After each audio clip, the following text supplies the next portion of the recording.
Bakr চাটাবাৰী কলিয়াগোসাঁই থানত কাছ সংৰক্ষিত কৰাৰ চেষ্টা প্ৰকৃতিপ্ৰেমীৰ।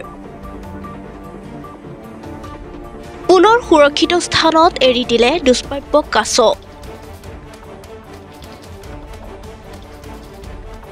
বকত প্ৰকৃতিপ্ৰেমীৰ আদৰণীয় পদক্ষেপ। প্ৰকৃতিৰ বুকুৰ পৰা হেৰাই যাব ধৰা দুষ্প্ৰাপ্য কাছ সংৰক্ষণৰ চেষ্টা প্ৰকৃতিপ্ৰেমী ৰঞ্জন দত্ত, হিতেশ ৰাভা, পাৰ্থপ্ৰতিম ভৰালী আৰু বিকাশ বৰৰ। কিছুদিন পূৰ্বে বংশবৃদ্ধিৰ উদ্দেশ্যে এটা মতা কাছ এৰি দিছিল চাটাবাৰী কলিয়াগোসাঁই থানত।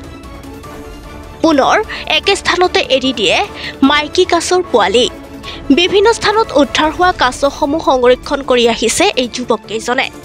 প্ৰকৃতিপ্ৰেমী যুৱককেইজনৰ এই পদক্ষেপক ভূয়সী প্ৰশংসা কৰে চাটাবাৰীৰ স্থানীয় ৰাইজে।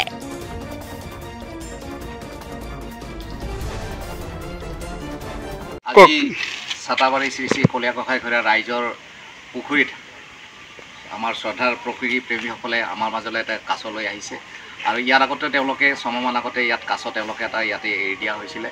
আজিও তেওঁলোকে আজি মাইকী কাছ এজনী ইয়াত এৰি দিবৰ কাৰণে আহিছে। আমি পৰম সৌভাগ্য, আমি গাঁওবাসীয়ে তেখেতসকলক আমি ধন্যবাদ জ্ঞাপন কৰিছোঁ।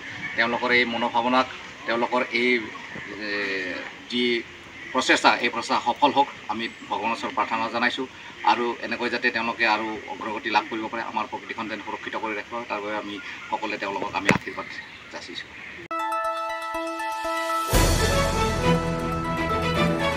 দ্য নিউজলেণ্ডছ, অবিৰত তথ্যানুসন্ধান, আপোনাৰ সেৱাত খবৰ সন্ধান। দ্য নিউজলেণ্ড।